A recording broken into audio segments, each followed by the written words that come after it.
The Outsider. That night the Baron dreamt of many a woe, and all his warrior guests, with shade and form of witch and demon and large coffin-worm, were long benightmared. John Keats. Unhappy is he to whom the memories of childhood bring only fear and sadness. Wretched is he who looks back upon lone hours in vast and dismal chambers, with brown hangings and maddening rows of antique books, or upon odd watches in twilight groves of grotesque, gigantic, and vine-encumbered trees that silently wave twisted branches far aloft. Such a lot the gods gave to me, the dazed, the disappointed, the barren, the broken. And yet I am strangely content, and cling desperately to those sere memories when my mind momentarily threatens to reach beyond to the other. I know not where I was born, save that the castle was infinitely old and infinitely horrible, full of dark passages and having high ceilings where the eye could find only cobwebs and shadows. The stones in the crumbling corridors seemed always hideously damp, and there was an accursed smell everywhere, as of the piled-up corpses of dead generations. It was never light, so that I used sometimes to light candles and gaze steadily at them for relief, nor was there any sun outdoors, since the terrible trees grew high above the topmost accessible tower. There was one black tower which reached above the trees into the unknown outer sky, but that was partly ruined and could not be ascended save by a well-nigh impossible climb up the sheer wall, stone by stone. I must have lived years in this place, but I cannot measure the time. Beings must have cared for my needs, yet I cannot recall any person except myself, or anything alive but the noiseless rats and bats and spiders. I think that whoever nursed me must have been shockingly aged, since my first conception of a living person was that of something mockingly like myself, yet distorted, shriveled, and decaying like the castle. To me there was nothing grotesque in the bones and skeletons that strewed some of the stone crypts deep down among the foundations. I fantastically associated these things with everyday events, and thought them more natural than the colored pictures of living beings which I found in many of the mouldy books. From such books I learned all that I know. No teacher urged or guided me, and I do not recall hearing any human voice in all those years, not even my own, for although I had read of speech, I had never thought to try to speak aloud. My aspect was a matter equally unthought of, for there were no mirrors in the castle, and I merely regarded myself by instinct as akin to the youthful figures I saw drawn and painted in the books. I felt conscious of youth because I remembered so little. Outside, across the putrid moat and under the dark, mute trees, I would often lie and dream for hours about what I read in the books, and would longingly picture myself amidst gay crowds in the sunny world beyond the endless forest. Once I tried to escape from the forest, but as I went farther from the castle the shade grew denser and the air more filled with brooding fear, so that I ran frantically back lest I lose my way in a labyrinth of nighted silence. So through endless twilights I dreamed and waited, though I knew not what I waited for. Then, in the shadowy solitude, my longing for light grew so frantic that I could rest no more, and I lifted entreating hands to the single black ruined tower that reached above the forest into the unknown outer sky. And at last I resolved to scale that tower, fall though I might, since it were better to glimpse the sky and perish than to live without ever beholding day. In the dank twilight I climbed the worn and aged stone stairs till I reached a level where they ceased, and thereafter clung perilously to small footholds leading upward. Ghastly and terrible was that dead, stairless cylinder of rock, black, ruined, and deserted, and sinister with startled bats whose wings made no noise. But more ghastly and terrible still was the slowness of my progress, for climb as I might, the darkness overhead grew no thinner, and a new chill, as of haunted and venerable mould, assailed me. I shivered as I wondered why I did not reach the light, and would have looked down had I dared. I fancied that night had come suddenly upon me, and vainly groped with one free hand for a window embrasure, that I might peer out and above, and try to judge the height I had attained. All at once, after an infinity of awesome, sightless crawling up that concave and desperate precipice, I felt my head touch a solid thing, and I knew that I must have gained the roof, or at least some kind of floor. In the darkness I raised my free hand and tested the barrier, finding it stone and immovable. Then came a deadly circuit of the tower, clinging to whatever hold the slimy wall could give, till finally my testing hand found the barrier yielding, and I turned upwards again, pushing the slab or door with my head as I used both hands in my fearful ascent. There was no light revealed above, and as my hands went higher, I knew that my climb was for the nonce ended, since the slab was the trap-door of an aperture leading to a level stone surface of greater circumference than the lower tower, no doubt the floor of some lofty and capacious observation chamber. I crawled through carefully, and tried to prevent the heavy slab from falling back into place, but failed in the latter attempt. As I lay exhausted on the stone floor, I heard the eerie echoes of its fall, but hoped, when necessary, to pry it open again. Believing I was now at a prodigious height, far above the accursed branches of the wood, I dragged myself up from the floor and fumbled about for windows, that I might look for the first time upon the sky, and the moon and stars of which I had read. But on every hand I was disappointed, since all that I found were vast shelves of marble, bearing odious oblong boxes of disturbing size.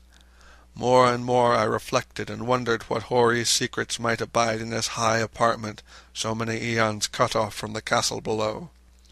Then, unexpectedly, my hands came upon a doorway, where hung a portal of stone, rough with strange chiselling. Trying it, I found it locked, but with a supreme burst of strength I overcame all obstacles and dragged it open inward. As I did so, there came to me the purest ecstasy I have ever known, for shining tranquilly through an ornate grating of iron and down a short stone passageway of steps that ascended from the newly found doorway was the radiant full moon, which I had never before seen save in dreams and in vague visions I dare not call memories. Fancying now that I had attained the very pinnacle of the castle, I commenced to rush up the few stone steps beyond the door, but the sudden veiling of the moon by a cloud caused me to stumble, and I felt my way more slowly in the dark. It was still very dark when I reached the grating, which I tried carefully and found unlocked, but which I did not open for fear of falling from the amazing height to which I had climbed. Then the moon came out. Most demoniacal of all shocks is that of the abysmally unexpected and grotesquely unbelievable. Nothing I had before undergone could compare in terror with what I now saw, with the bizarre marvels that sight implied. The sight itself was as simple as it was stupefying, for it was merely this. Instead of a dizzying prospect of tree-tops, seen from a lofty eminence, there stretched around me on a level through the grating nothing less than the solid ground, decked and diversified by marble slabs and columns, and overshadowed by an ancient stone church whose ruined spire gleamed spectrally in the moonlight. Half unconscious, I opened the grating and staggered out upon the white gravel path that stretched away in two directions. My mind, stunned and chaotic as it was, still held the frantic craving for light, and not even the fantastic wonder which had happened could stay my course. I neither knew nor cared whether my experience was insanity, dreaming, or magic, but was determined to gaze on brilliance and gaiety at any cost. I knew not who I was, or what my surroundings might be, though as I continued to stumble along I became conscious of a kind of fearsome, latent memory that made my progress not wholly fortuitous. I passed under an arch out of that region of slabs and columns, and wandered through the open country, sometimes following the visible road, but sometimes leaving it curiously to tread across meadows where only occasional ruins bespoke the ancient presence of a forgotten road. Once I swam across a swift river where crumbling mossy masonry told of a bridge, long vanished. Over 2 hours must have passed before I reached what seemed to be my goal, a venerable ivied castle in a thickly wooded park, maddeningly familiar, yet full of perplexing strangeness to me. I saw that the moat was filled in, and that some of the well-known towers were demolished, whilst new wings existed to confuse the beholder. But what I observed with chief interest and delight were the open windows, gorgeously ablaze with light, and sending forth sound of the gayest revelry. Advancing to one of these, I looked in, and saw an oddly dressed company indeed, making merry, and speaking brightly to one another. I had never, seemingly, heard human speech before, and could guess only vaguely what was said. Some of the faces seemed to hold expressions that brought up incredibly remote recollections, others were utterly alien. I now stepped through the low window into the brilliantly lighted room, stepping as I did so from my single bright moment of hope to my blackest convulsion of despair and realization. The nightmare was quick to come, for as I entered there occurred immediately one of the most terrifying demonstrations I had ever conceived. Scarcely had I crossed the sill, when there descended upon the whole company a sudden and unheralded fear of hideous intensity, distorting every face and evoking the most horrible screams from nearly every throat. Flight was universal, and in a clamour and panic several fell in a swoon and were dragged away by their madly fleeing companions. Many covered their eyes with their hands, and plunged blindly and awkwardly in their race to escape, overturning furniture and stumbling against the walls before they managed to reach one of the many doors. The cries were shocking, and as I stood in the brilliant apartment alone and dazed, listening to their vanishing echoes, I trembled at the thought of what might be lurking near me unseen. At a casual inspection the room seemed deserted, but when I moved toward one of the alcoves I thought I detected a presence there, a hint of motion beyond the golden-arched doorway leading to another and somewhat similar room. As I approached the arch I began to perceive the presence more clearly, and then with the first and last sound I ever uttered, a ghastly ululation that revolted me almost as poignantly as its noxious cause, I beheld in full, frightful vividness the inconceivable, indescribable, and unmentionable monstrosity which had by its simple appearance changed a merry company to a herd of delirious fugitives. I cannot even hint what it was like, for it was a compound of all that is unclean, uncanny, unwelcome, abnormal, and detestable. It was the ghoulish shade of decay, antiquity, and desolation, the putrid, dripping eidolon of unwholesome revelation, the awful bearing of that which the merciful earth should always hide. God knows it was not of this world, or no longer of this world, yet to my horror I saw, in its eaten-away and bone-revealing outlines and leering, abhorrent travesty on the human shape, and in its mouldy, disintegrating apparel, an unspeakable quality that chilled me even more.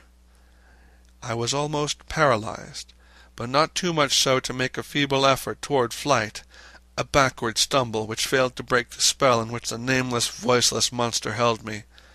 My eyes, bewitched by the glassy orbs which stared loathsomely into them, refused to close, though they were mercifully blurred and shewed the terrible object but indistinctly after the first shock.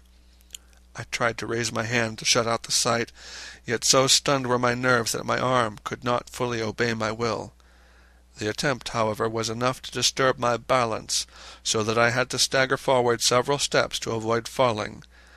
As I did so, I became suddenly and agonizingly aware of the nearness of the carrion thing, whose hideous hollow breathing I half fancied I could hear. Nearly mad, I found myself yet able to throw out a hand to ward off the fetid apparition which pressed so close, when in one cataclysmic second of cosmic nightmarishness and hellish accident my fingers touched the rotting, outstretched paw of the monster beneath the golden arch.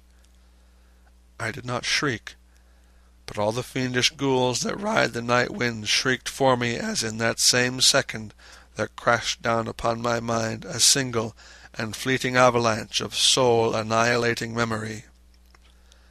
I knew in that second all that had been. I remembered beyond the frightful castle and the trees, and recognized the altered edifice in which I now stood. I recognized, most terrible of all, the unholy abomination that stood leering before me as I withdrew my sullied fingers from its own. But in the cosmos there is balm as well as bitterness, and that balm is nepenthe. In the supreme horror of that second, I forgot what had horrified me, and the burst of black memory vanished in a chaos of echoing images. In a dream I fled from that haunted and accursed pile, and ran swiftly and silently in the moonlight. When I returned to the churchyard place of marble, and went down the steps, I found the stone trap-door immovable. But I was not sorry, for I had hated the antique castle in the trees. Now I ride with the mocking and friendly ghouls on the night wind, and play by day among the catacombs of Nefren-Ka in the sealed and unknown valley of Hadoth by the Nile. I know that light is not for me save that of the moon over the rock tombs of Neb, nor any gaiety save the unnamed feasts of Nitocris beneath the great pyramid, yet in my new wildness and freedom I almost welcome the bitterness of alienage. For although Nepenthe has calmed me, I know always that I am an outsider, a stranger in this century, and among those who are still men. This I have known ever since I stretched out my fingers to the abomination within that great gilded frame, stretched out my fingers, and touched a cold and unyielding surface of polished glass.